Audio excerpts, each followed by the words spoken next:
Good morning. BSc second year English medium. देखिए ये C11 class है हमारी जो यूनिट चल रही है वो चल रही है थर्मोडायनेमिक फर्स्ट। पिछली क्लास में मैंने आपको रिवर्सिबल और इरिवर्सिबल ट्रांसफॉर्मेशन के बारे में बताया था। इसके बाद हमने एनर्जी का टॉपिक भी स्टार्ट कर दिया था। लास्ट क्लास में मैंने केमिकल एनर्जी जो है उसको दो भागों में कैसे वो क्लासीफाई होता है, टू टाइप्स कौन कौन से हैं, एक तो था एक्सटर्नल और दूसरा था इंटरनल। तो आज की क्लास में हम इंटरनल की बात करेंगे, इंटरनल एनर्जी क्या होती है। देखिए एक इम्पॉर्टेंट टॉपिक है ये।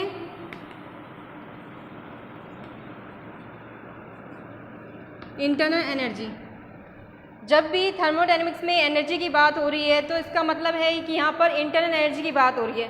क्यों?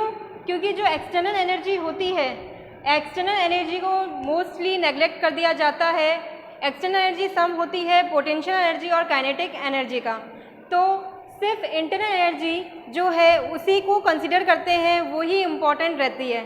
सबसे पहले देखिए जो इंटरनल एनर्जी है वो इंटरनल मोशन के वजह से प्रोड्यूस होती है। इंटरनल मोशन में यहाँ पर हो सकते हैं ट्रांजिशन मोशन किसी भी मॉलिक्यूल का, वाइब्रेशनल मोशन और रोटेशनल मोशन। तो इन सारे मोशन से जो एनर्जी बनती है वो कहलाती है internal energy.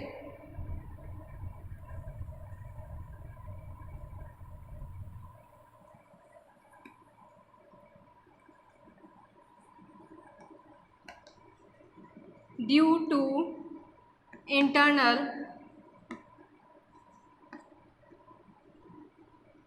Motion like transitional,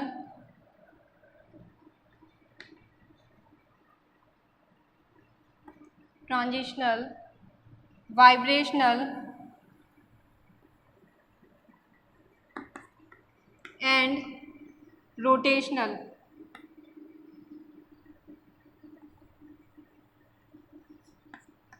motion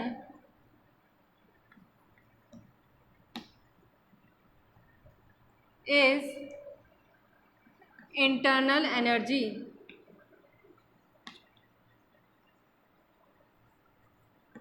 ठीक है, किसी भी जो सिस्टम है उसके मॉलिक्यूल में जो इंटरनल मोशन होता है जो कि है ट्रांजिशनल मोशन, वाइब्रेशनल मोशन और रोटेशनल मोशन, इनसे जो एनर्जी बनती है वो कहलाती है इंटरनल एनर्जी।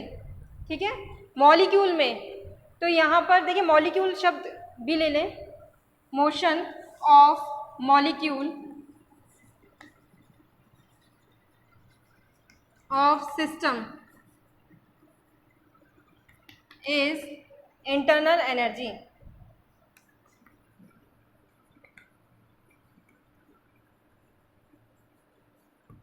ठीक है, अब यहाँ पर जो इंटरनल एनर्जी है उसके कुछ करेक्टरिस्टिक्स होते हैं जिसको हम अभी डिस्कस करेंगे।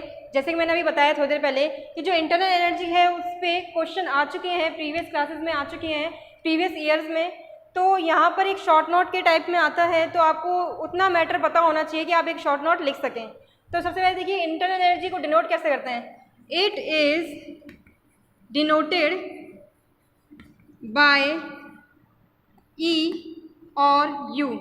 मोस्टली बुक में इंटरनल एनर्जी को कैपिटल ई से डिनोट किया जाता है, पर कुछ बुक्स में इसे कैपिटल यू से भी डिनोट करते हैं।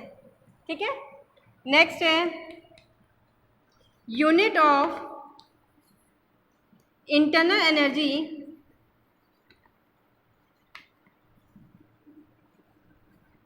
इज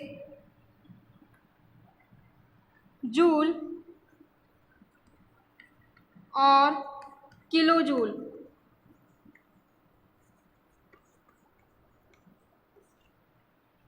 ठीक है, नेक्स्ट पॉइंट देखिए, ये तो हो गया यूनिट और सिंबल के बारे में जिससे कि इंटरनल एनर्जी डिनोट होती है। इसके बाद देखिए जो इंटरनल एनर्जी है वो डिपेंड करती है स्टेट पे। स्टेट का मतलब प्रेशर, टेम्परेचर और वॉल्यूम जो सिस्टम का है उस पर डिपेंड करती है। तो इसका मतलब ये हो गया कि जो इंटरनल एनर्जी है वो स्टेट फंक्शन होगी, जब भी तो स्टेट पे डिपेंड कर रही है। ये इंटरनल एनर्जी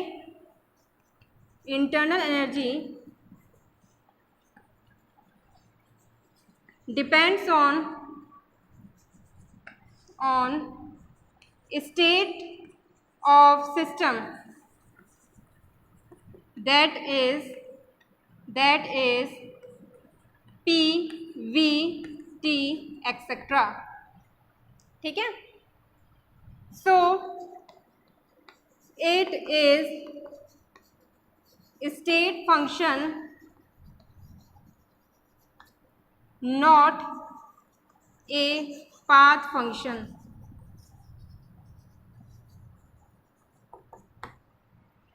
ठीक है. ये स्टेट पे डिपेंड कर रही है, इस वजह से ये स्टेट फंक्शन है, ना कि पाथ फंक्शन. इसे नोट डाउन करें.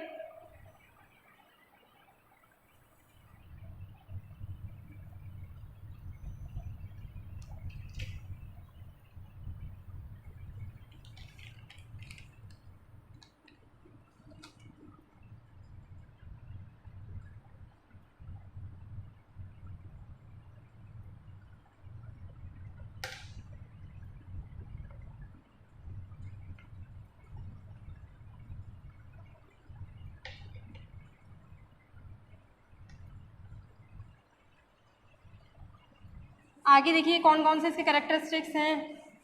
3 तो हो चुके हैं. पहला था इसका सिंबल, सेकंड इसके बारे में हमने यूनिट के बारे में पढ़ा, अगला हमें पता चला कि ये स्टेट फंक्शन है ना कि पाथ फंक्शन. तो आगे क्या कैरेक्टरिस्टिक्स हैं वो देखते हैं.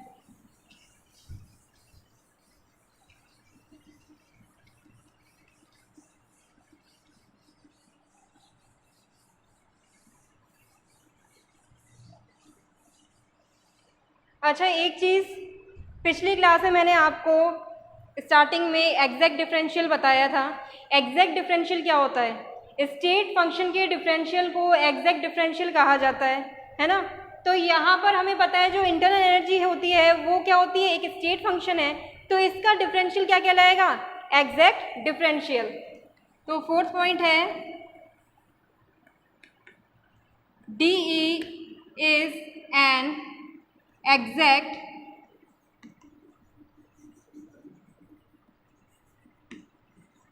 differential. ओके. नेक्स्ट देखिए 5th पॉइंट क्या है इसका. देखिए ये जो इंटरनल एनर्जी होती है ये एक्सटेंसिव प्रॉपर्टी होती है. ये एक्सटेंसिव प्रॉपर्टी है तो इसका रीज़न क्या हो गया? रीज़न ये हुआ कि जो एक्सटेंसिव प्रॉपर्टी होती है वो क्वांटिटी ऑफ मैटर पे डिपेंड करती है. It is extensive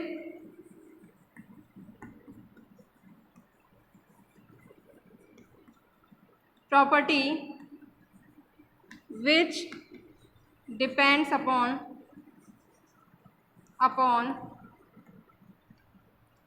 quantity of matter.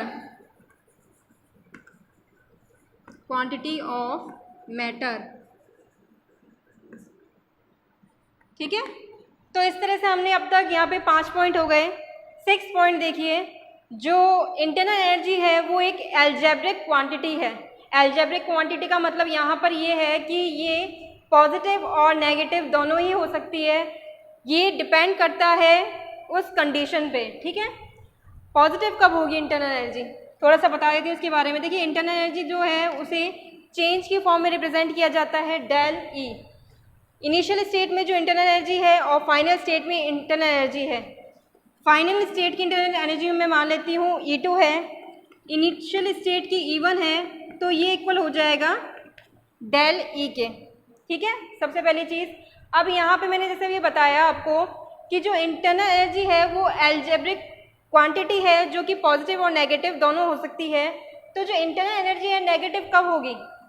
Internal energy negative होगी जब जो सिस्टम है वो हीट को, इंटरनल एनर्जी को मतलब कम करेगा. इंटरनल एनर्जी उसकी कम होगी. कैसे कम होगी? जब वो सराउंडिंग को अपनी इंटरनल एनर्जी को दे रहा है, यहाँ पर डिक्रीज हो जाएगी. ठीक है. तो जब भी जो सिस्टम है वो नुकसान में रहता है, जैसे कि उसकी इंटरनल एनर्जी कम हो रही है तो वो नेगेटिव होगा. अगर किसी सिस्टम की इंटरनल एनर्जी बढ़ रही है तो वो पॉजिटिव में आएगा, इस तरह से. ठीक है. तो इसका नेक्स्ट देखिए, नेक्स्ट पॉइंट क्या बताया मैंने? Internal energy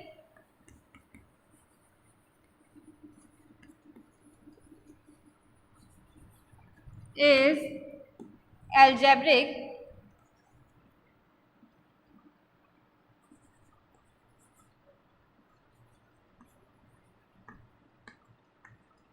quantity which can be positive and negative, दोनों ही हो सकती है, पॉजिटिव भी हो सकती है और नेगेटिव भी हो सकती है। नेक्स्ट पॉइंट, जैसे कि मैंने ये बताया, जो इंटरनल एनर्जी है उसे चेंज की फॉर्म में लिखा जाता है। दोनों ही इनिशियल स्टेट और फाइनल स्टेट के डिफरेंस को इंटरनल एनर्जी का चेंज माना जाता है। तो देखिए, if E B is internal energy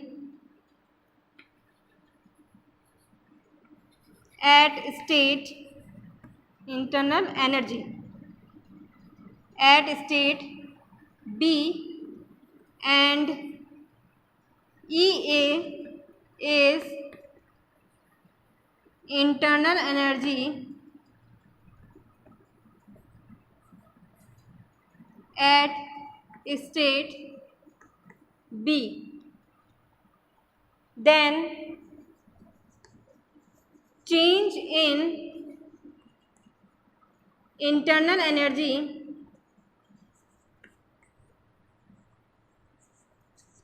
del E is equal to, देखिए डेल ई जो है वो इक्वल हो जाएगा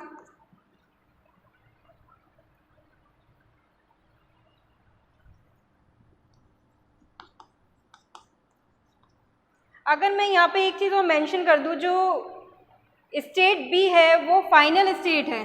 देखिए फाइनल स्टेट है, थोड़ा सा मेंशन कर दे इसको वरना आप कंफ्यूज हो जाएंगे। ये फाइनल स्टेट है और जो स्टेट ए है वो एक इनिशियल है। ठीक है, इसको और क्लियर कर लेना, कहीं ऐसा ना हो कि आप जो फर्स्ट वाली स्टेट है उसको समझने की इनिशियल है। हमें स्टार्टिंग में लिखनी है फाइनल स्टेट, उसमें से घटाना है हमें इनिशियल स्टेट। तभी जो है हमारा अगर वैल्यू पॉजिटिव आता है तो इसका मतलब है कि जो सिस्टम है उसने एनर्जी को बढ़ाया है, उसकी इंटरनल एनर्जी बढ़ी हुई है, तभी वो पॉजिटिव में आएगा। तो ये चीज़ थोड़ा सा क्लियर कर रखना अपना कि अगर पॉजिटिव में आ रही है इंटरनल एनर्जी तो इसका मतलब है सिस्टम यहाँ पर फ़ायदे में रहा है, इंटरनल एनर्जी सिस्टम की बढ़ी है। तो यहाँ तक इसको कैरेक्टरिस्टिक्स को सारे नोट डाउन करें।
नेक्स्ट टॉपिक है हमारा सिंबल एंड साइन नोटेशन। इसमें हम डिफरेंट जो हमारे अभी टॉपिक्स हमने पढ़े थे, एक तो वर्क, हीट और इंटरनल एनर्जी, इसमें पॉजिटिव और नेगेटिव साइन जो है वो कब आता है, किस तरह से को रिप्रेजेंट किया जाता है, कौन सी कंडीशन में पॉजिटिव चार्ज पॉजिटिव साइन आएगा और कौन सी कंडीशन में नेगेटिव साइन आएगा, उसके बारे में समझेंगे। तो नेक्स्ट टॉपिक है हमारा सिंबल एंड साइन नोटेशन।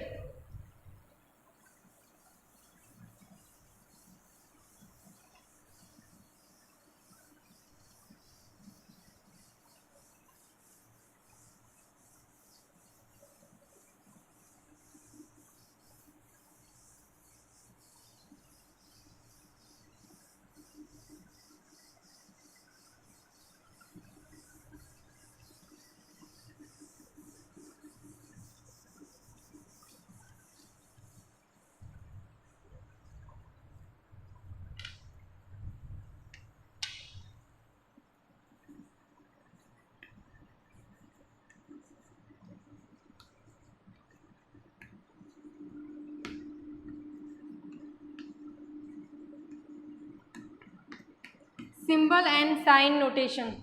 यहाँ पर हम देखिए 3 टॉपिक के बारे में समझेंगे। एक तो वर्क है, second heat and third is internal energy. तीनों की तीनों क्या होते हैं कि अलजेब्रिक क्वांटिटी होती है जो कि पॉजिटिव और नेगेटिव दोनों हो सकती है। ठीक है, ये मैं आपको पहले बता चुकी हूँ जब मैंने ये टॉपिक्स आपको रेस्पेक्टिव टॉपिक कराए थे। अब देखिए सबसे पहला जो टॉपिक ले लेते हैं, हम ले लेते हैं वर्क लेते हैं।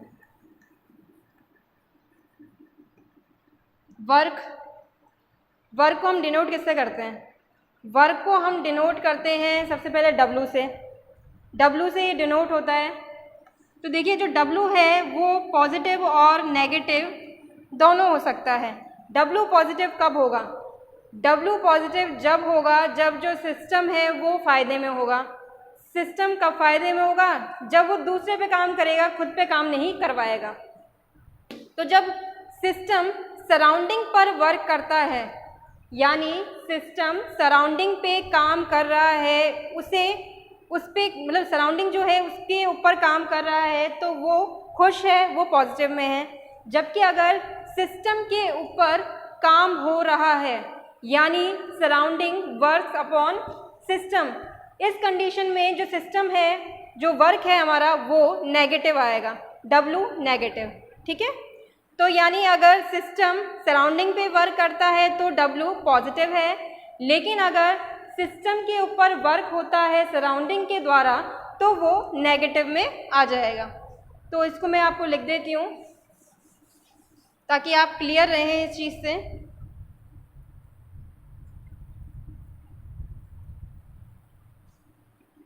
वर्क,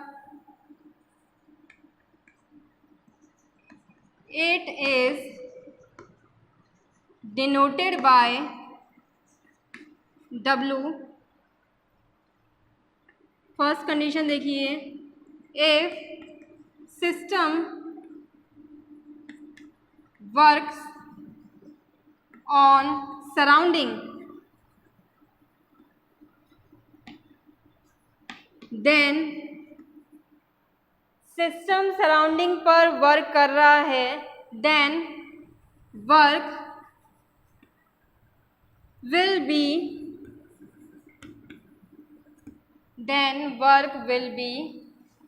पॉजिटिव ब्रैकेट में आप लिख सकते हैं W प्लस में आएगा। सेकंड हो गया, इफ सराउंडिंग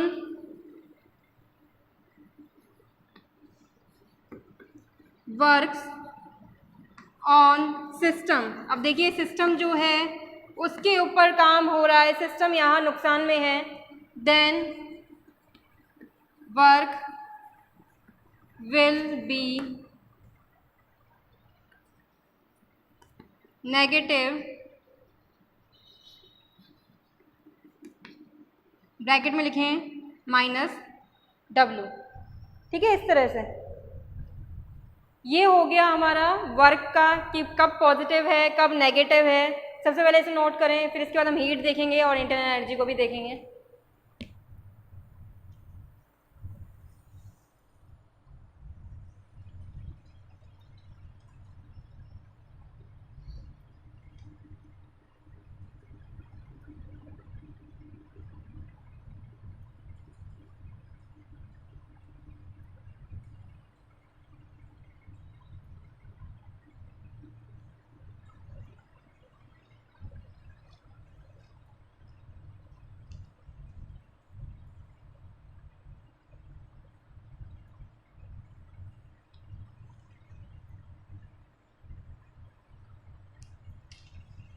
नेक्स्ट है इंटरनल एनर्जी।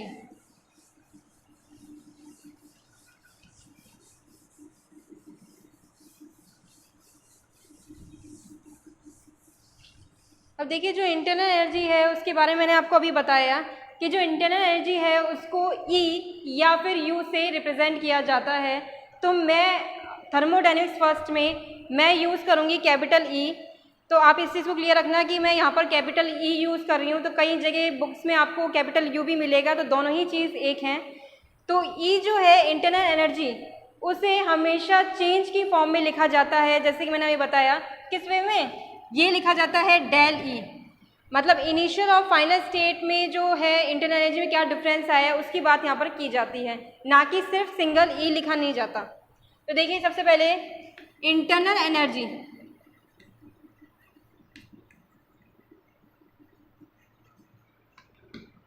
किससे डिनोट होता है इसको, इसे डेल ई से डिनोट करूंगी मैं यहाँ पर। It is denoted by del E. Clear. अब आगे देखिए, यहाँ पर भी दो कंडीशन होंगी, कहीं पर जो डेल ई है वो पॉजिटिव में आएगा, कहीं पर वो नेगेटिव में आएगा। तो क्या केस हो सकते हैं, देखिए मैंने जैसे अभी बताया, जो सिस्टम है वो अगर फ़ायदे में है, जैसे कि अगर सिस्टम की इंटरनल एनर्जी बढ़ रही है तो जो सिस्टम है वो इसकी जो इंटरनल एनर्जी है वो पॉजिटिव कहलाएगी, डेल ई जो है वो पॉजिटिव हो जाएगा। लेकिन अगर सिस्टम की इंटरनल एनर्जी कम हो रही है तो यहाँ पर डेल ई के साथ नेगेटिव साइन आएगा। पहली condition, if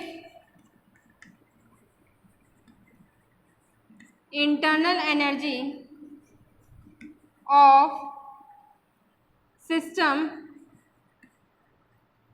if internal energy of system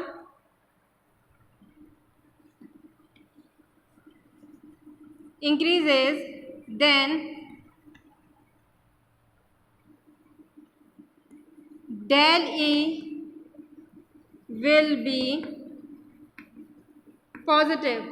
क्यों पॉजिटिव होगी, क्योंकि इंटरनल एनर्जी जो है सिस्टम की वो इंक्रीज कर रही है, तो डेल ई जो है वो पॉजिटिव में आएगा। इसे इस तरह से भी लिख लें ताकि आपको अच्छे से याद रहे कि हाँ वो पॉजिटिव कब आ रहा है, जब सिस्टम की इंटरनल एनर्जी बढ़ रही है। Second condition, if internal energy of system decreases, then del E will be negative।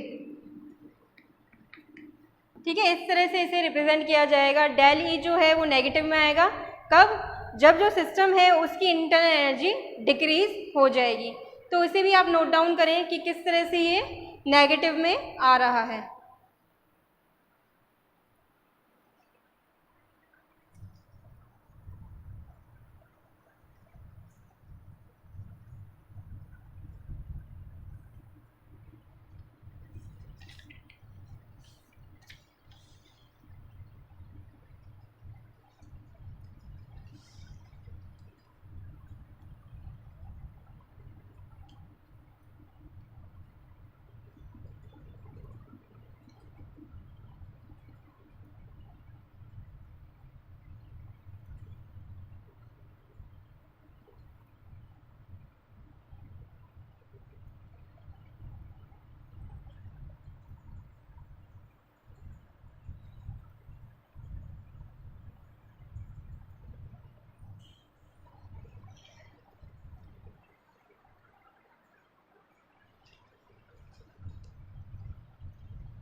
अब जो इंटरनल एनर्जी के बाद नेक्स्ट टॉपिक जो हमारा बचता है वो बचता है हीट।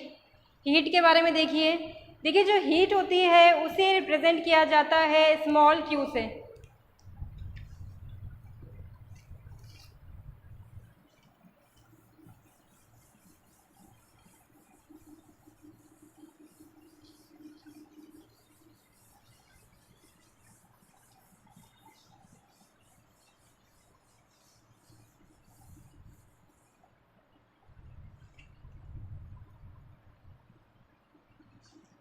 जो थर्ड टॉपिक है हमारा कौन सा है, हीट है।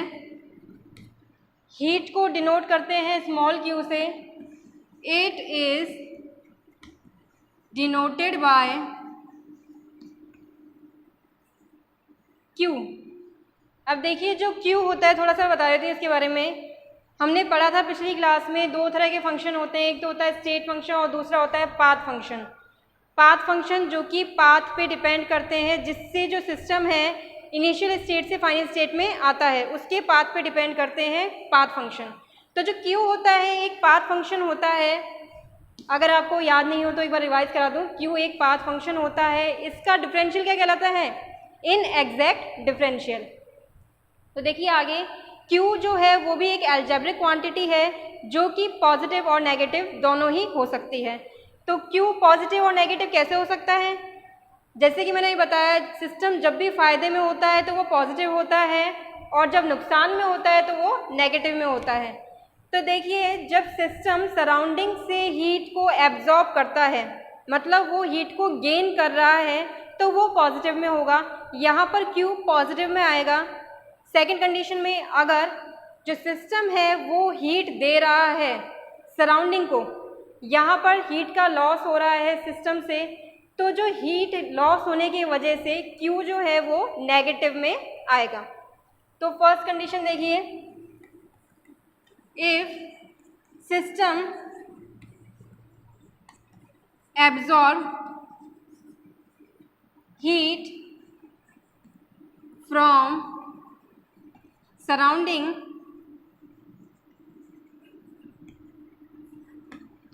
सराउंडिंग से हीट को एब्जॉर्ब कर रहा है सिस्टम यहाँ पर हीट गेन कर रहा है, फायदे में है, देन क्यू या फिर क्या है heat will be positive, bracket में आप लिख सकते हैं प्लस क्यू, ताकि आपको समझ में आ जाए, इस वजह से मैं आपको प्लस में दिखा रही हूँ, क्योंकि अगर पॉजिटिव लिख दिया किस तरह से रिप्रेजेंट करेंगे इसको, प्लस क्यू लिखा जाएगा।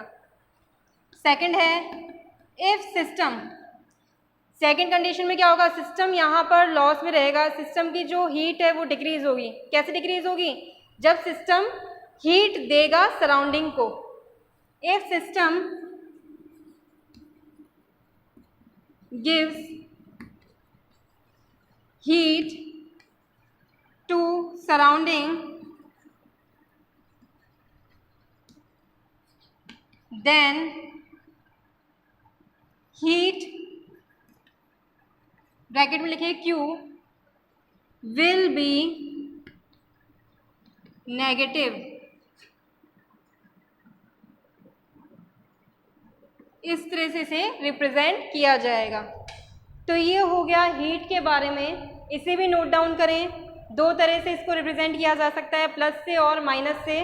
क्यों करते हैं उसके पीछे भी रीज़न है।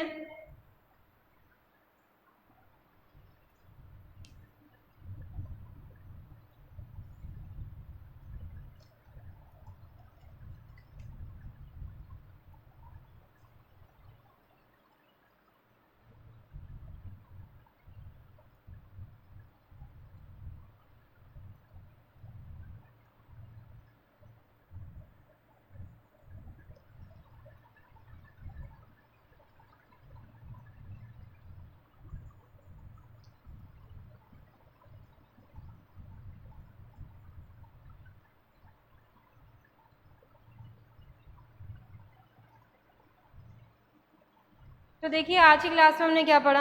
आज की क्लास में सबसे पहले हमने एनर्जी में इंटरनल एनर्जी पढ़ा था। जैसे कि मैंने बताया था कि जो इंटरनल एनर्जी है वो एक इम्पॉर्टेंट टॉपिक है, कई बार शॉर्ट नोट आ चुका है, तो उसे एज ए शॉर्ट नोट ही हमने समझा कि क्या क्या उसके कैरेक्टरिस्टिक्स होते हैं और क्या होती है इंटरनल एनर्जी। उसके बाद हमने सिंबल एंड साइन नोटेशन को भी समझा। देखिए सिंबल एंड साइन नोटेशन क्यों इम्पॉर्टेंट है, आगे हम जितनी भी डेरिवेशन करेंगे उसमें पॉजिटिव और नेगेटिव साइन का यूज़ किया जाएगा, तो उसको समझने के लिए आपको साइन नोटेशन और सिंबल पता होने चाहिए। तो साइन नोटेशन और सिंबल्स में हमने 3 टॉपिक्स देखे थे। एक तो था वर्क, सेकंड देखा हमने इंटरनल एनर्जी और थर्ड है हीट। तो आज की क्लास में बस इतना ही। नेक्स्ट क्लास में हम नेक्स्ट टॉपिक पढ़ेंगे। कौन सा टॉपिक होगा हमारा टॉपिक होगा फर्स्ट लॉ ऑफ थर्मोडायनेमिक्स। सबसे पहले तो उसमें क्या कंक्लूजन निकलता है उसके बारे में, और mathematically first law of thermodynamics को किस तरह से रिप्रेजेंट किया जाता है वो भी हम सीखेंगे। ये भी एक इम्पॉर्टेंट टॉपिक है जो मैं आपको नेक्स्ट क्लास में बताऊंगी। Okay, thank you.